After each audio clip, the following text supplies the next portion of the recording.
Selamat datang Bapak Ibu, selamat datang di Jasa Utama Kapital Sekuritas Cabang dan Mogot Zoom Webinar edisi ke-61 tanggal 1 Oktober 2022. Tema kita hari ini adalah tentang stochastic divergence. Jadi bagaimana caranya untuk menghadapi atau kalau misalkan ketemu stochastic divergence menggunakan indikator stokastik.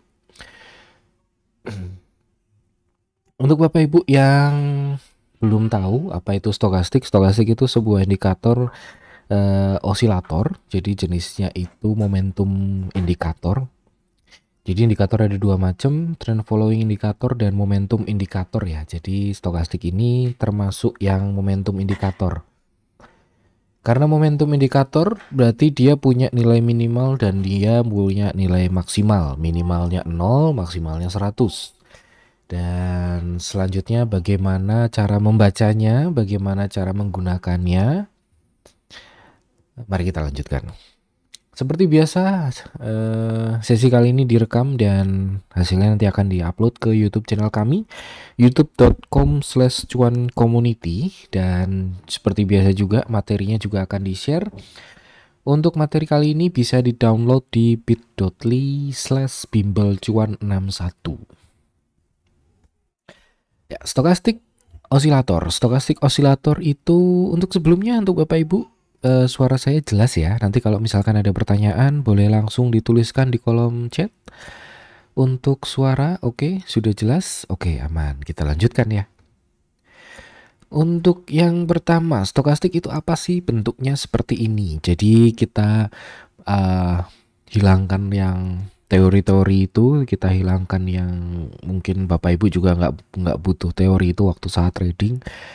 Stokastik itu bentuknya seperti yang Bapak Ibu lihat di layar saat ini. Jadi ada dua garis, biasanya itu merah dan biru, biasanya warnanya merah dan biru. Dimana yang merah itu adalah stokastik persen K, kalau yang biru itu yang persen D. Jadi yang K itu yang fast, yang D itu yang slow, yang K itu yang leading, yang D itu yang lagging. Kurang lebih begitu.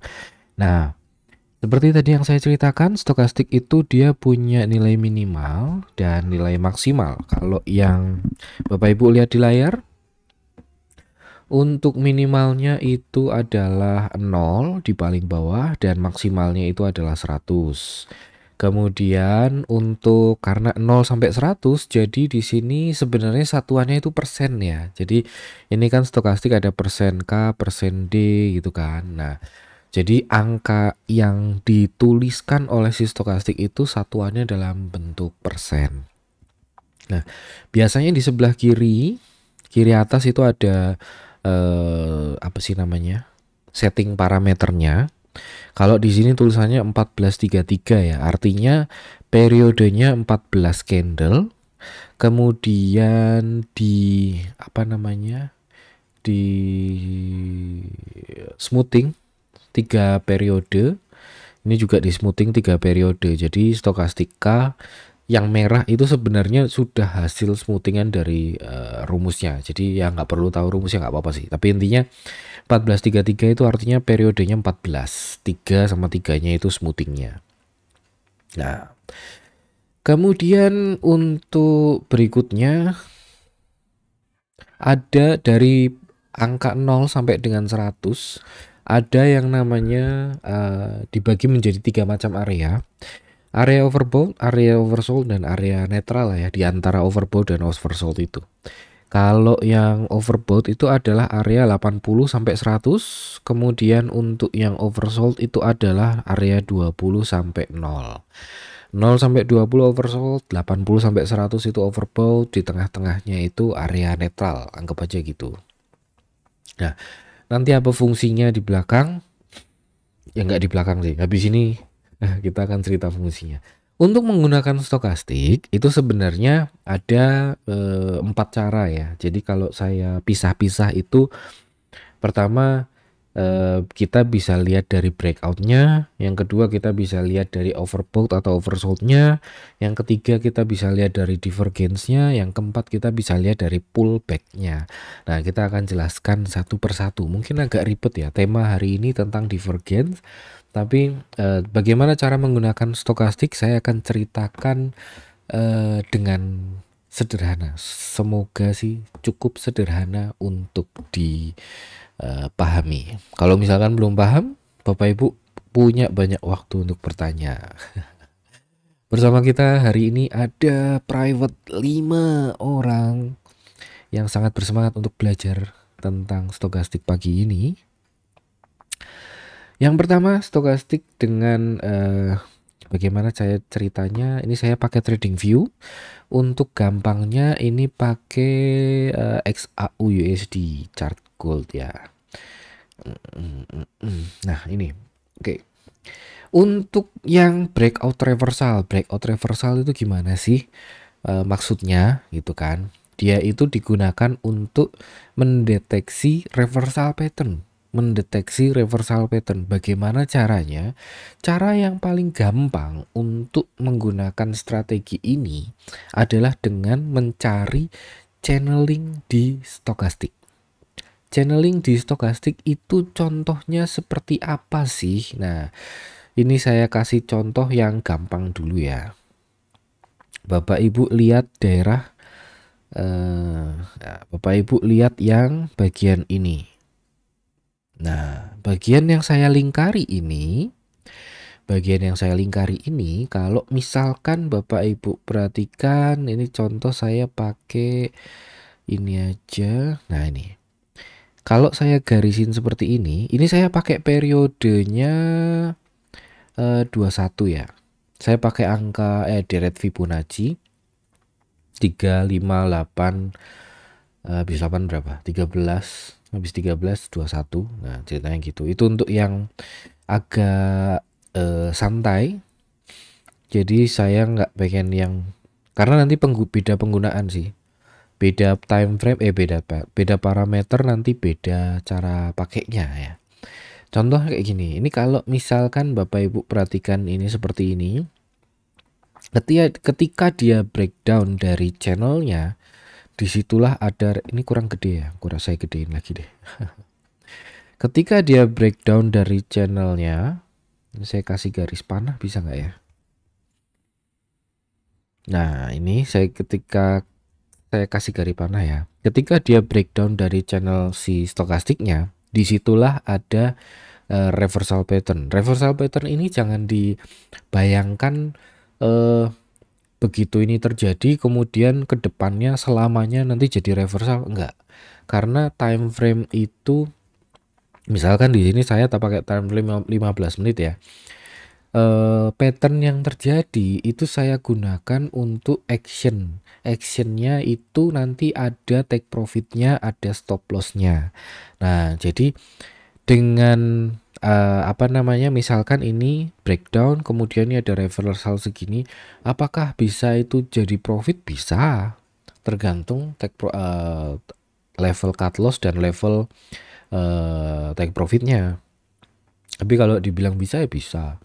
Tapi ini pertama saya contohin dulu bagaimana mendeteksi reversal versi saya menggunakan, ini kenapa nggak mau hilang ya? Oh, ini bukan versi saya menggunakan si stokastik. Nah, pertama carilah channelingnya dulu. Kalau misalkan di stokastik itu ada channelingnya, itu enak banget. Jadi misalkan bentuk seperti ini, kalau misalkan Bapak Ibu sekali lagi kalau ada yang mau bertanya boleh langsung ditanyakan, nggak apa-apa.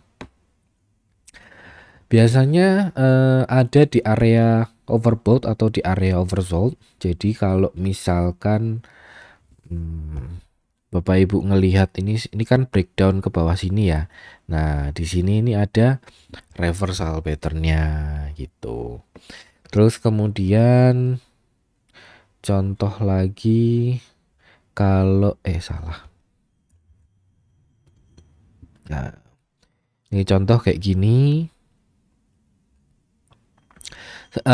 Ini beda sama breakout ya. Kalau si breakout itu kan contoh kalau breakout itu kayak gini, dia bikin swing higher high dan higher low aja itu udah hitungannya breakout itu ya. Cuman maksud saya itu bukan yang saya cari. Saya carinya itu yang dia bikin channel, dia bikin pattern di area tertentu, di area overbought, oversold biasanya. Itu gampang untuk eh, di spot, apa sih bahasa Indonesianya?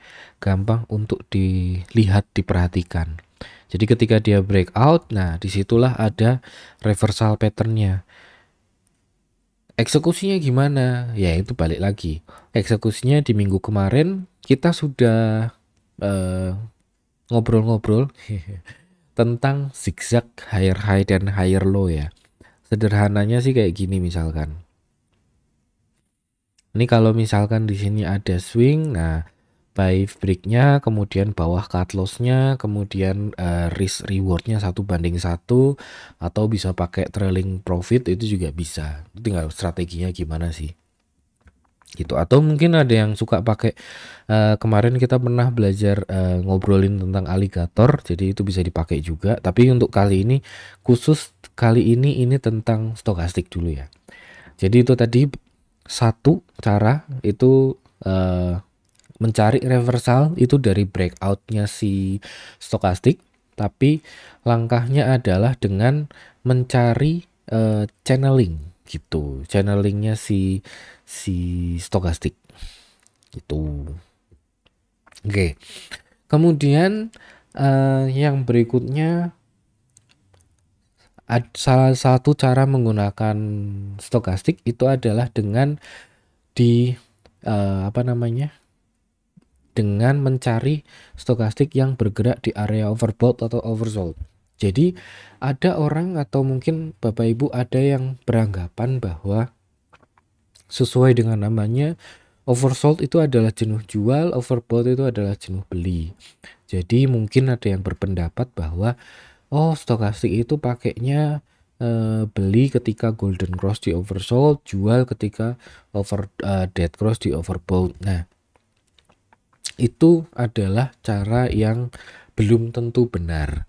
Jadi dibilang salah 100% ya enggak juga, tapi ya dibilang benar ya enggak juga. Karena kalau misalkan Bapak Ibu lakukan hal seperti itu, yang ada malah ya banyak lossnya. Kalau di backtest pasti akan banyak lossnya.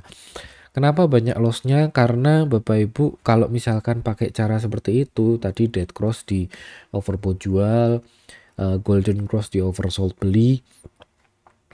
Kalau menggunakan cara seperti itu ya, kalau di backtest hasilnya pasti jelek. Karena kalau misalkan kita lihat stokastik itu cara bacanya itu gini. Dengan dia ini menggunakan periode 21, artinya misal kita ambil satu contoh titik, kita ambil contoh titik tertinggi misalkan di sini ya. Nah, stokastik itu kan punya nilai maksimal 100, minimal 0. Ketika mendapatkan posisi di sini, di mana kalau ini itu adalah angkanya, nah ini kalau mouse-nya saya taruh di sini, Bapak Ibu bisa lihat di sebelah kiri yang sebelah sini nih ya. Ini ada angka 98,11. Dekat dengan 100. Nah, artinya apa? Dengan menggunakan stokastik 21 periode ini, selama dalam 21 candle terakhir, candle yang ditunjukkan dengan panah ini closingnya itu sangat dekat dengan titik tertingginya dari periode 21 candle itu. Artinya apa? Artinya dengan stokastik itu bisa sampai ke area overbought, itu malah menunjukkan momentum naiknya itu kuat, yang artinya bullishnya itu juga kemungkinan kuat. Hal yang sama juga sebaliknya. Ketika harga atau stokastiknya itu ini 8,23 ya. Jadi ketika 8,23 berarti dalam 21 candle terakhir, dalam 21 periode terakhir, si harganya itu berada sangat dekat dengan area terbawahnya. Nah, artinya apa? Yaitu malah membuka peluang dia itu bearisnya kuat. Jadi momentum turunnya kuat. Nah, itu akan sangat berbahaya kalau pas lagi bearish, Bapak Ibu contoh ini saya kasih bundaran. Ketika lagi bearish ada golden cross, kemudian Bapak Ibu beli. Nah, ini bearish, malah jadi makin turun. Hal yang sama ketika misalkan lagi bullish. Nah, ini lagi bullish. Kemudian ada dead cross. Kemudian Bapak Ibu jual. Nah, Bapak Ibu akan kehilangan potensi keuntungan. Ini kalau kita ngomongin tentang saham ya maksudnya ya. Tapi kebetulan ini contohnya bukan saham. Yang saya suka dari menggunakan stokastik di forex selain saham itu adalah di forex ini bisa buy bisa sell. Jadi bisa pasang posisi long, pasang posisi short. Atas jadi naik bisa dapat cuan, turun juga bisa dapat cuan. Kalau di saham itu kan profitnya hanya bisa didapatkan kalau harga jual di atas harga beli kan gitu.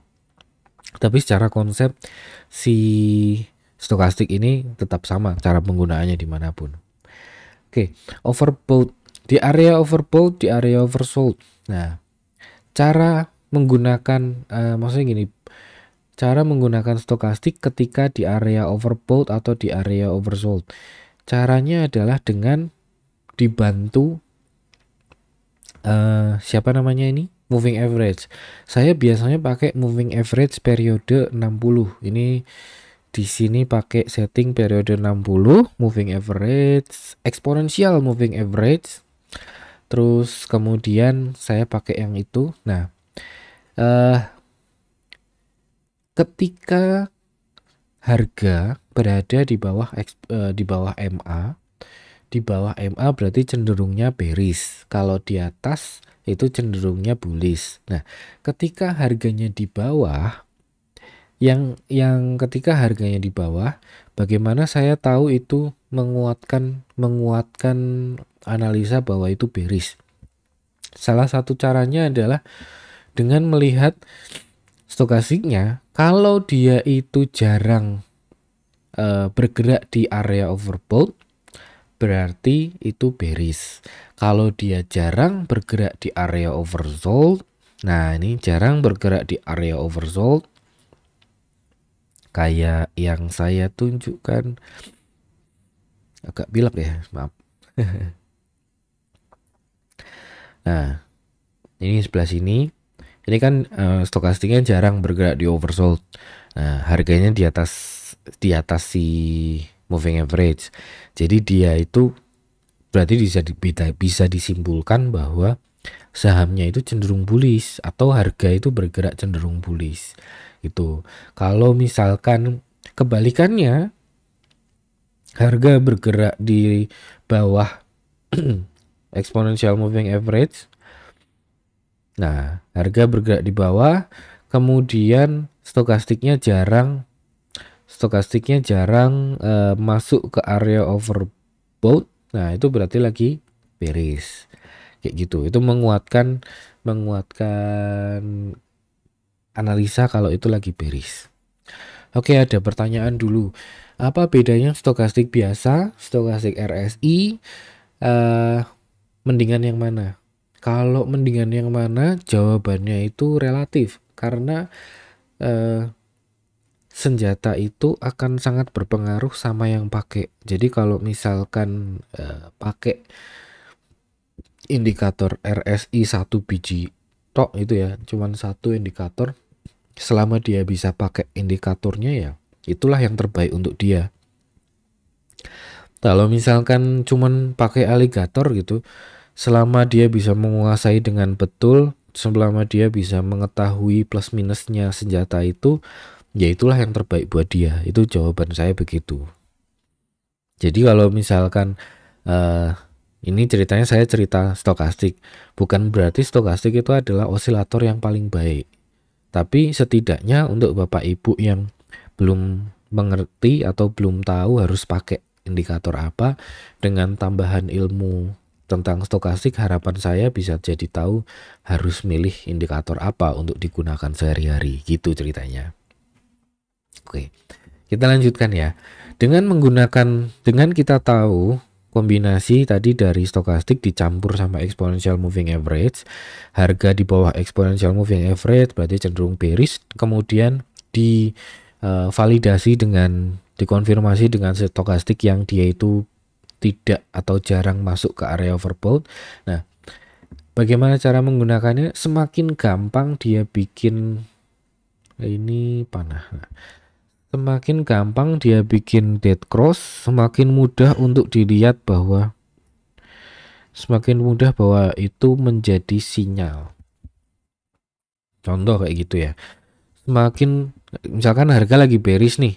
Kemudian ini kalau mau pakai dead cross atau golden cross ya itu ada caranya. Maksud saya caranya salah satunya adalah begini. Jadi ketika misalkan nyari dead cross atau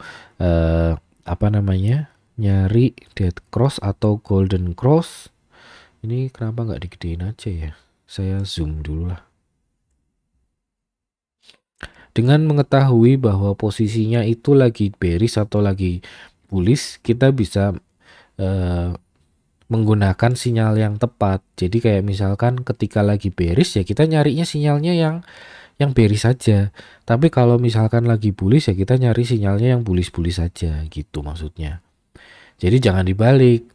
Ketika lagi bearish kita nyari sinyal bullish dari golden cross-nya, malah jadi kena sikat, maksudnya gitu. Tapi kalau pas lagi ini contohnya ini ya.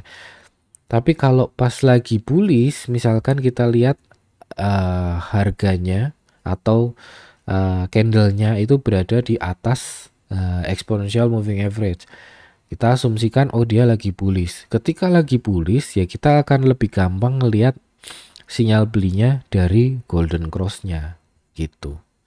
Balik lagi, jualnya gimana? Jualnya ya bisa pakai targetnya itu maksudnya misalkan satu kali atau target itu misalkan 1 kali resiko atau 1,5 kali resiko atau 2 kali risk and reward ratio ya. Jadi bisa pakai 2:1, 1,5:1 itu triknya. Cuman ini untuk eksekusi belinya, bagaimana melihatnya dengan mudah, yaitu tadi. Oke, untuk yang overbought, oversold ini Bapak Ibu masih ada yang masih belum memahami dengan baik. Itu cara mudahnya gitu. Tadi kalau mau lihat reversal, lihat dari channelingnya, lihat dari sambil bilang, lihat dari channeling si stokastiknya. Kalau misalkan mau lihat reversal, dilihat dari channeling stokastiknya. Kalau mau ini gimana sih? Nah, kalau mau lihat mau ngambil sinyal buy atau sell dari overbought oversoldnya, itu lihat pada saat harganya itu trending. Kemudian kita akan masuk ke bagian divergence. Untuk divergence ini saya balik lagi ke materi yang tadi. Nah, divergence konsepnya itu mungkin agak pusing ya, tapi semoga sih tidak membingungkan. Divergence itu kalau misalkan harga dia itu bikin lower low,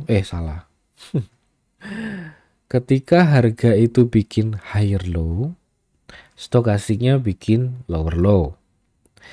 Ketika harganya bikin lower low, stokastiknya bikin higher low. Intinya kebalikannya ya. Tapi kita ngelihat divergence itu, kalau kita harga lihatnya low-nya, ya stokastiknya juga lihat low-nya. Kalau harganya bikin higher high, stokastiknya bikin lower high. Itulah divergence. Ketika harga bikin lower high, stokastik bikin higher high. Nah, itulah divergence. Jadi jangan sampai yang di harga kita lihat swing di low, tapi yang di stokastik kita lihat swing di high. Itu bukan divergence ya, bukan begitu cara melihat divergence. Nah, caranya adalah kalau lihat low ya lihatnya indikatornya juga lihat low-nya, swing low-nya. Kalau misalkan harganya lihat swing high-nya, ya kita juga lihat swing high di indikatornya. Nah, kemudian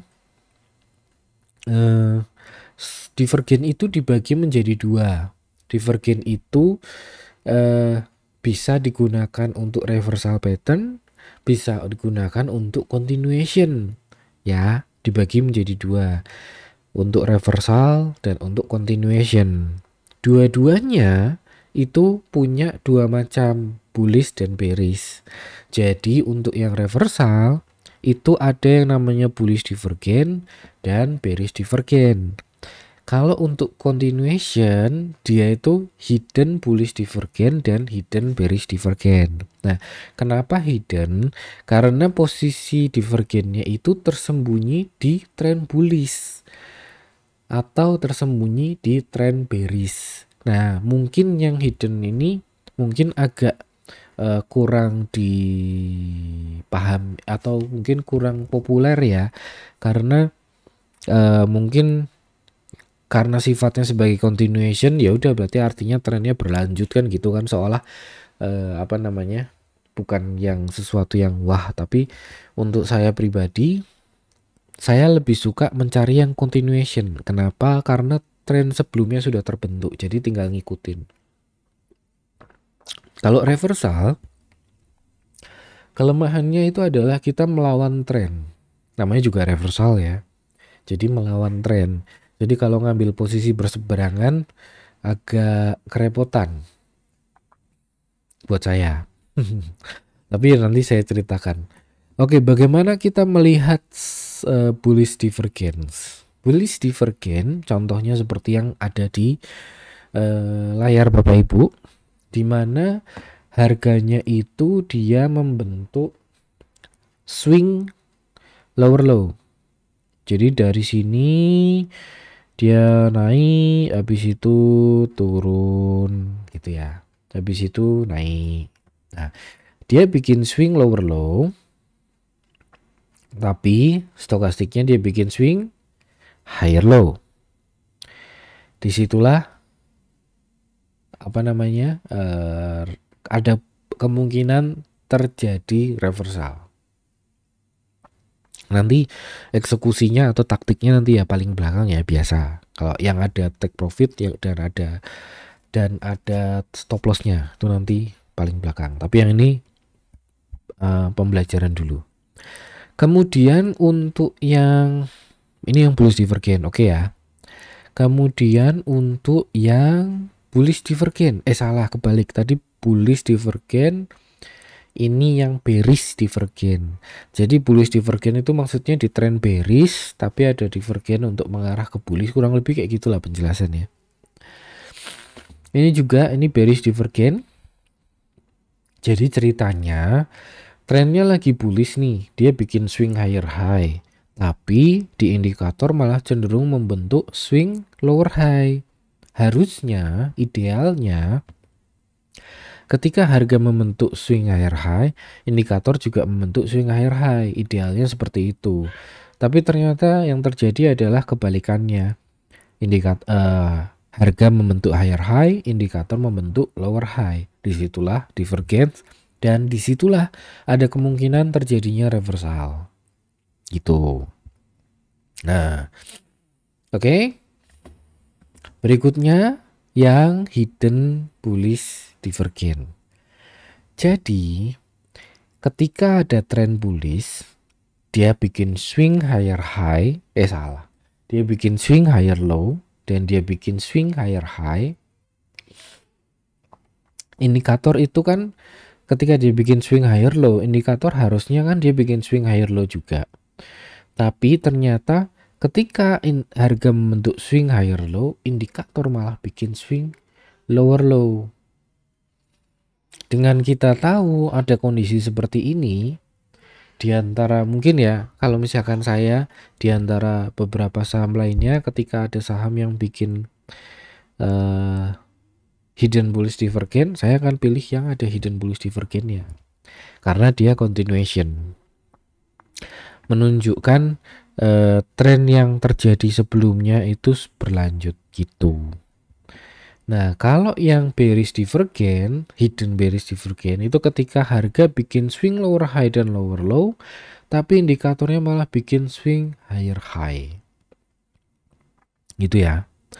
The swing lower high, tapi harga bikin swing higher high. Di situlah ada kemungkinan tren bearishnya berlanjut. Nah, sekali lagi saya ingatkan disclaimernya tuh kayak gini ya.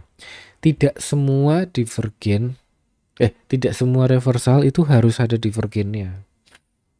Jadi kalau misalkan Bapak Ibu ada reversal pattern ya, wah ini reversal tapi kok nggak ada divergennya, ya memang nggak harus, tidak harus ada. Tapi dengan adanya divergen kita bisa bersiap-siap, siapa tahu terjadi reversal. Reversal itu, perubahan tren itu, dia tidak harus dari bullish langsung ke bearish, bisa saja dari bullish ke sideways, gitu ya. Dan kebalikannya, dari bearish tidak harus langsung ke bullish, bisa saja dari bearish ke sideways dulu. Nah, tidak semua continuation harus ada hidden divergence, tidak semua. Jadi kayak misalkan pola continuation yang beberapa kesempatan kemarin kayak di Zoom webinar itu ada inside bar sama outside bar pattern yang untuk continuation ya. Tidak semua continuation itu harus ada hidden divergence ya, enggak. Tapi ketika ada hidden divergence, saya bisa punya keyakinan lebih lah bahwa itu ada peluang untuk continuation, kurang lebih gitu. Jadi divergence itu digunakan untuk membantu proses identifikasi tren supaya memudahkan untuk trading, memudahkan untuk memilih, memudahkan untuk bikin strategi. Nah, harus ada strategi yang cut loss dan take profitnya. Jadi itu wajib ada strategi trading untuk cut loss, untuk take profit itu wajib ada. Ketika harga naik, bagaimana kita menyikapi kenaikan harga? Ketika lagi profit, kita bagaimana menyikapinya? Apakah harus dijual? Apakah harus disimpan? Kalau misalkan belum punya strategi, mungkin nanti jadi bingung. Tapi kalau misalkan sudah punya strategi, otomatis nanti kita tahu harus ngapain. Ikuti strateginya, ikuti strateginya, follow the plan. Itulah ceritanya. Untuk sementara ini ada yang mau ditanyakan? Kita akan teorinya udah cukup segitu aja. Kita langsung masuk ke sisi prakteknya. Apa mau ada yang ditanyakan dulu, Bapak Ibu? Bill.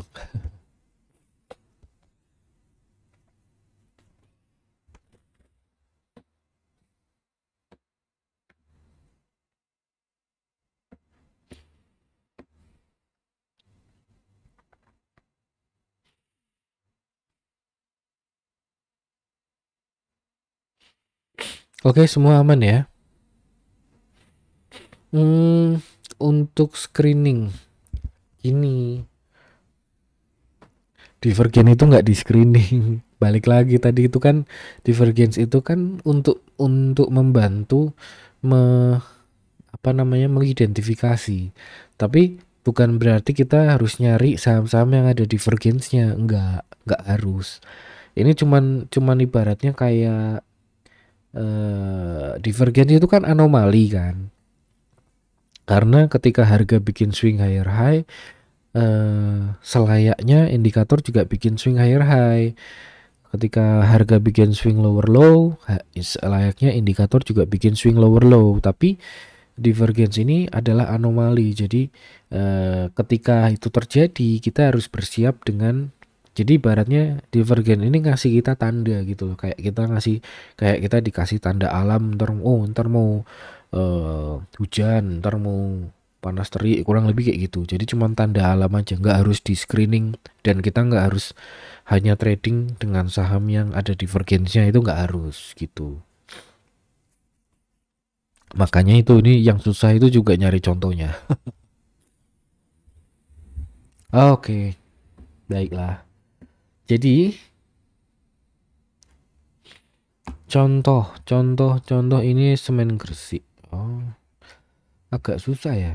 Karena nyari contoh di saham itu periodenya bisa saya turunin ke 5.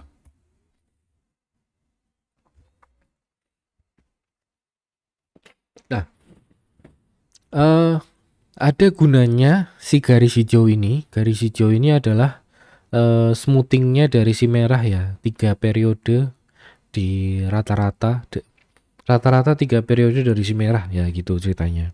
Nah, fungsinya apa? Fungsinya untuk bedain mana yang dead cross, mana yang enggak. Jadi kalau misalkan contoh inilah, nah ini. Nah, ini kan belum dead cross. Nah, kalau belum dead cross itu, dead crossnya kan dia di sini nih. Jadi dari sini sampai sini itu saya anggap satu swing. Nah, fungsinya apa? Itu untuk membantu mengidentifikasi si divergen. Contoh gini, kalau yang ini kan sempat cross ya, sempat cross ke bawah terus kemudian cross naik lagi. Nah, jadi kalau misalkan harganya itu nanti ada divergence ya, puncak sama puncak ini tuh saya perhitungkan sebagai divergen kalau misalkan ada ya, kalau misalkan ada. Tapi kalau misalkan ini yang bukan, kalau misalkan nanti ada divergen ya, yang kayak gini itu bukan divergen gitu, karena ini belum ada sempat cross ke bawah gitu ya. Itu fungsinya untuk si biru ini ya. Oke. Nah, nih. Kita cari contoh yang gampang dilihat itu adalah ketika lagi mana ya, bentar. Ini swing puncaknya sini, ini puncaknya sini. Lower high itu bukan divergence. Nah, ini divergence itu kalau muncul ya berarti jadi tanda aja. Kalau enggak ya udah nggak usah.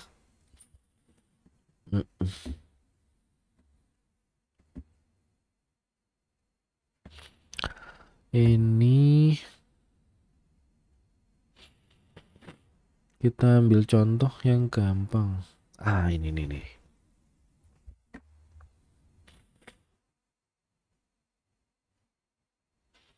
Ketika bullish, ini kan ibaratnya kan apa sih namanya? Harga itu kan harusnya bikin swing higher high. Kalau bullish kan higher high, higher low ya. Ketika harga bikin swing higher high atau ceritanya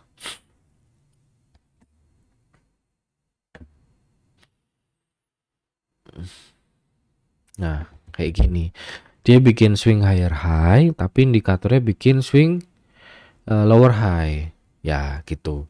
Jadi di situ ada tanda-tanda wah mungkin mau balik arah nih gitu. Nah, kemudian ketika yang tadinya bullish di sebelah sini ini jadi dia itu agak terkoreksi. Nah, ini kebetulan harganya turun terus naik lagi ya.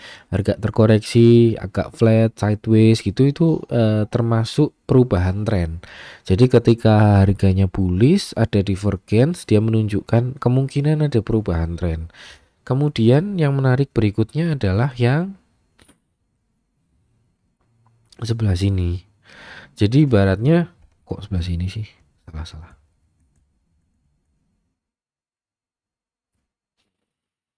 Nah, ini. Jadi ini low-nya di sini, ini low-nya naik, higher low. Ini low-nya di sini, ya kan? Terus ini dead cross lagi, terus ini bikin low lagi di sini sebelum dia golden cross. Ini yang namanya continuation. Jadi bullish, dia karena di atas alligator, trennya bullish, tapi dia harusnya indikatornya dia bikin swing higher low, tapi malah si indikatornya bikin lower low. Jadi divergence yang tersembunyi di trend bullish, hidden bullish divergence. Nah, ketika muncul yang sebelah kiri divergence ini ya, ibaratnya ya, saya itu enggak, karena trennya bullish, saya itu enggak terlalu perhatikan. Karena apa namanya, yang dicari di saham itu kan satu, kalau harga jual di atas harga beli. Yang kedua, kita hanya bisa pasang posisi buy, tidak bisa short. Jadi kalau di saham ya saya cuman perhatiin tren bullish, jadi harganya di atas alligator. Kemudian dari stokastik saya pakai periode pendek ada divergen gitu. Jadi di antara penjelasan yang tadi divergen itu ada dua macam, untuk reversal sama continuation. Terus continuation ada hidden bullish dan hidden bearish. Yang saya pakai itu cuman hidden bullish divergen ini. Jadi saran saya untuk Bapak Ibu, sering-seringlah berlatih mendeteksi hidden bullish divergen. Bagaimana cara eksekusinya? Ketika kita tahu ada hidden bullish divergen seperti ini, bagaimana cara eksekusinya? Jadi gini, ini ketika muncul, saya kasih panah ya. Ketika muncul golden cross di sini, nah, oke, si candle yang saya pakai bar replay aja malah beres.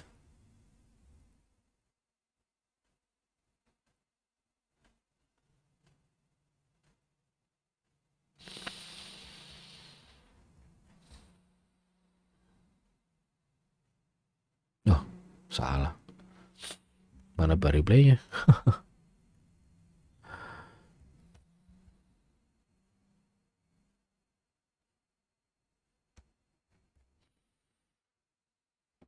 Nah ini ya, saya perbesar, saya tambahin geser, ya nggak usah digeser, nggak apa-apa guys. Nah jadi geser.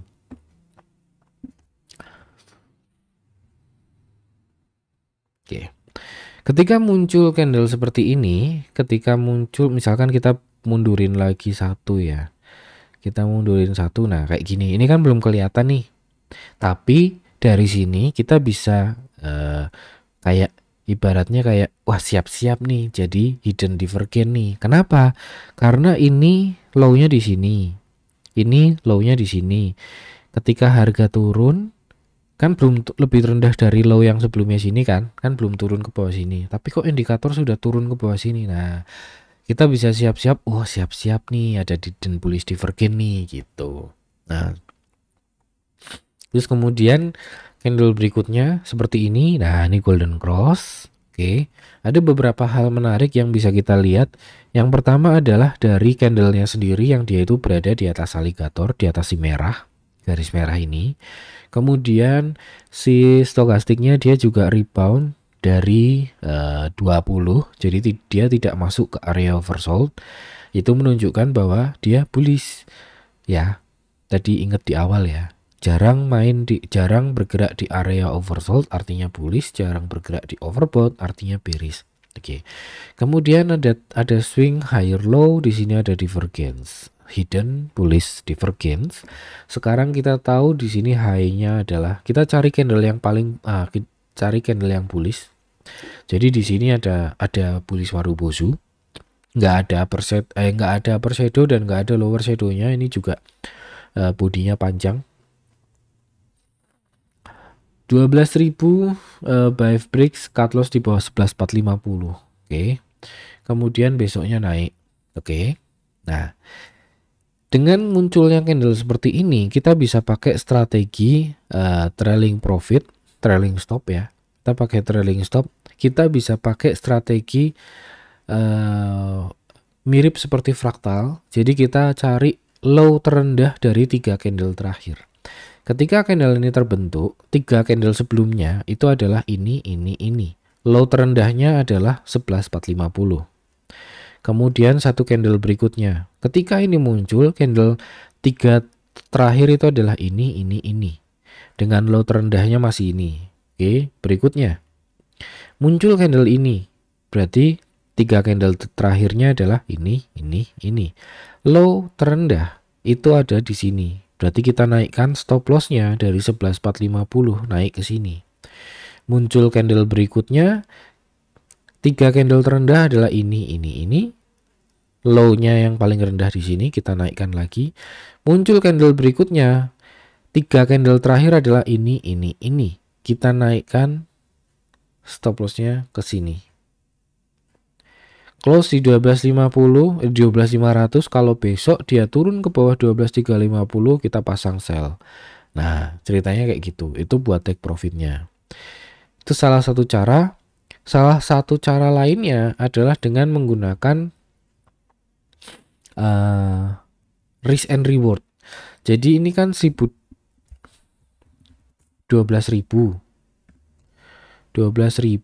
dikurangi ini 11.450, berarti kan 550 ditambah 12.000 berarti 12.550.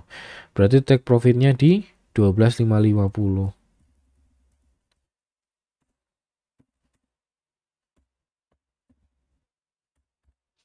Nah, kalau misalkan 12.550 ini belum termasuk fee misalkan ya. Berarti tadi 550-nya gimana ya ngitungnya ya? 12.550 dikalikan 1,04, fee-nya 0,4%, berarti 13.050. Bener gak sih? 0,4%. 0,4%. Oh, 0,004.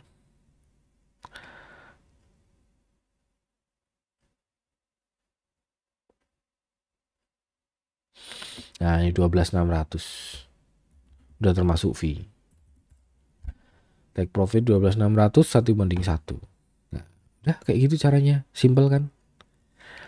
Ada pertanyaan? Oh, ini chart tahun kapan? Ini kan semen Gresik tahun 2020 nih, sebelah kiri atas ada. Kalau mau kita cari tim viewer ya udah gak apa-apa.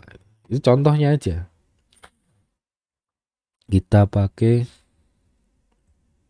tim viewer, mana tim viewer saya? Oke, ini XAUUSD, time frame-nya 15. Time frame 15. Ini periode stokastiknya kita pakai pendek aja lah ya. 14 aja. Standar 14 ya wis. Nah, sekarang cara menggunakannya adalah misalkan kita ketemu divergen. Contohnya ini. Oke, ini lower high. Oke. Yang ini indikatornya higher high. Sip ya.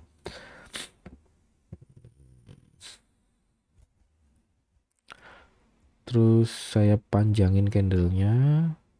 Nah, oke.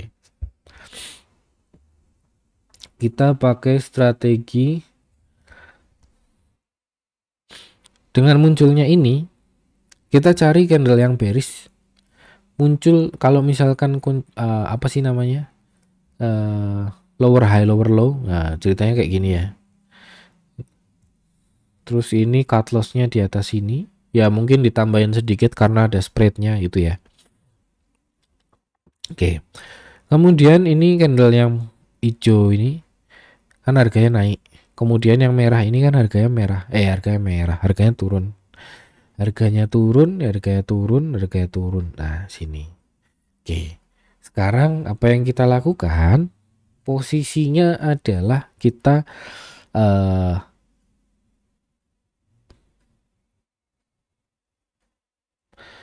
ini kalau misalkan garisnya menceng. Sorry.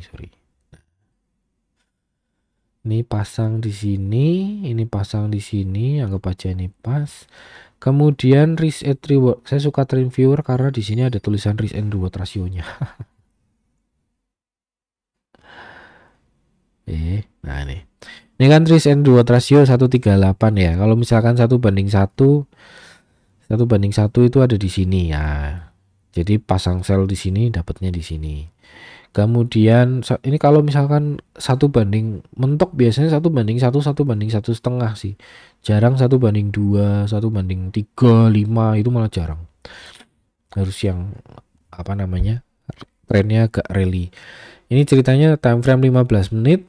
Jadi ini kalau misalkan dilihat nih 1 2 3 4 5 6 7 8 9 10 150 menit, berarti 10 kali 15 menit berapa?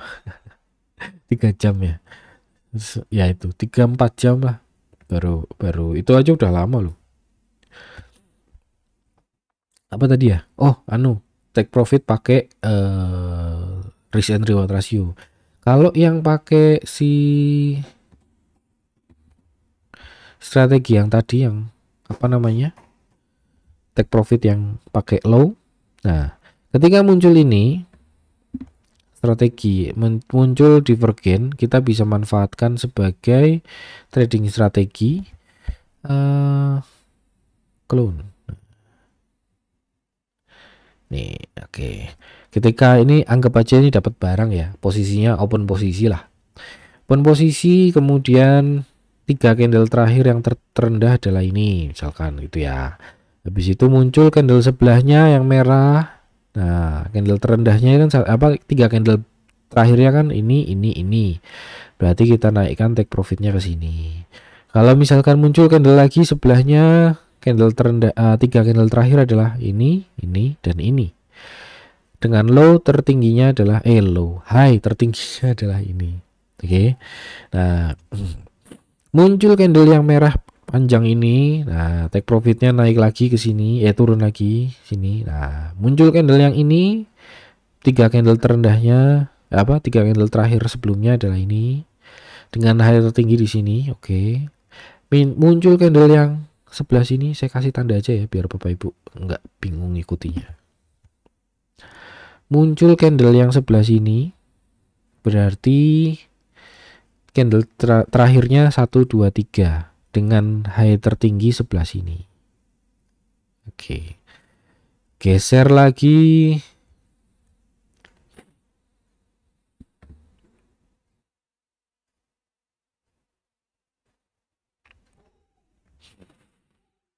Muncul candle yang ini misalkan. Berarti 3 candle terakhirnya ini, muncul candle sebelahnya 3 candle 1 2 3, berarti take profitnya di sini. Muncul candle sebelahnya 1 2 3 masih sama, muncul candle sebelahnya 1 2 3, take profitnya udah pindah ke sini.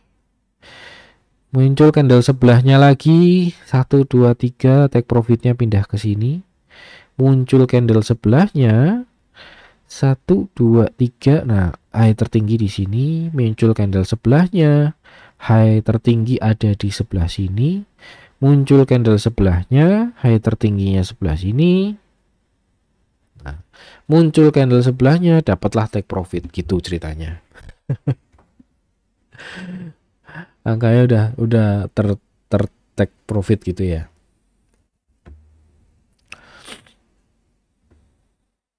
Oke. Bapak Ibu, ada yang mau ditanyakan atau mungkin masih bingung?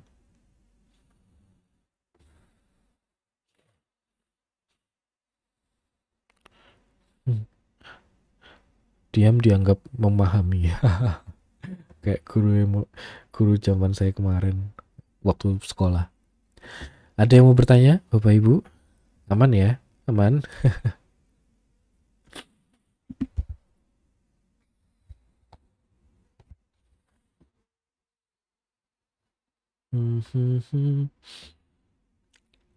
Wah, sepertinya memahami semua. Luar biasa.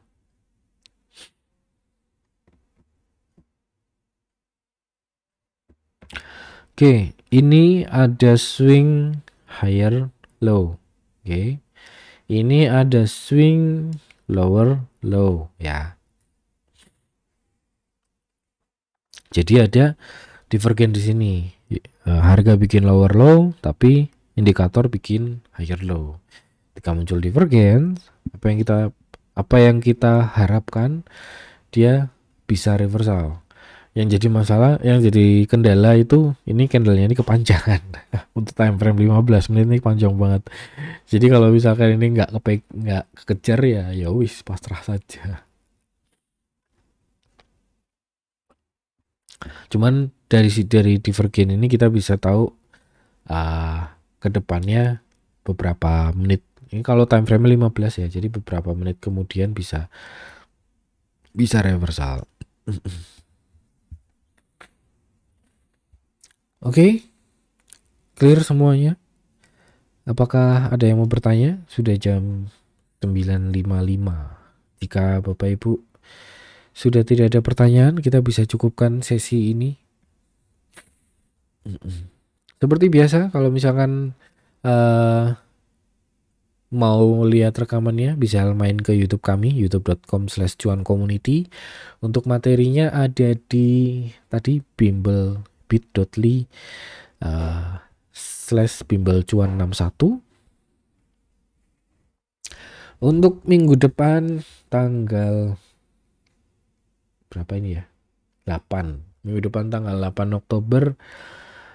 Karena sudah berapa kali Zoom, berarti libur dulu. Untuk minggu depannya lagi, apakah ada Bapak Ibu yang mau request tema tertentu? Siapa tahu ada yang mau request tema tertentu. Kalau Divergence ini memang nggak terlalu apa ya? Kalau pas nggak sering ada. Kalau pas ada ya pas bisa dipakai aja. Tapi kalau sehari-hari kombinasi antara si Williams Alligator itu udah sangat membantu. Contoh, ketika apa namanya, si candle ini dia breakout ke atas tit, itu berarti ada perubahan tren. Kemudian cut lossnya ada di lips. Selama dia nggak closing di bawah lips, berarti itu masih disimpan ya. Jadi ini di sini open posisi buy, kemudian di sini close-nya. Nah, baru itu contoh penggunaannya. Kayak contohnya ini di posisi sell, dia cross ke bawah si titnya, giginya yang merah. Terus kemudian close posisinya di sini. Tapi ya bisa juga dengan strategi apa sih namanya? Risk and reward ratio tadi. Oke, terima kasih Bapak Ibu. Terima kasih karena kehadirannya. Terima kasih karena kesempatannya untuk belajar bersama hari ini. Wah, tap trading. Bapak ini saya tidak bisa tap trading. Tap trading ditolak. Saya nggak bisa. Ada lagi materinya. Apa ya? Saya pakainya itu indikator. Saya pakainya itu iya sih, chart. Saya kan lihat chart. Cuman kalau baca bit overnya itu nggak apa ya namanya ya, nggak bisa di generalkan karena itu kayak misalkan bitnya tipis, bitnya tebel, bitnya overnya tipis, overnya tebel, nah itu kan lebih ke subjektif dan nggak ada literasinya masalahnya. Ntar asal ngomong AFL Ame Broker, AFL, mau belajar AFL apa ya? AFL. Coba ya kita tampung dulu ya. Oke, terima kasih Bapak Ibu untuk kehadirannya. Sudah jam 10, kita sudahi sesi hari ini. Semoga apa yang disampaikan bermanfaat untuk trading Bapak Ibu. Ya oke lah, AFL nanti kita pertimbangkan. CCI ya. Dan sampai ketemu lagi di kesempatan berikutnya. Nama saya Bernardi. Terima kasih.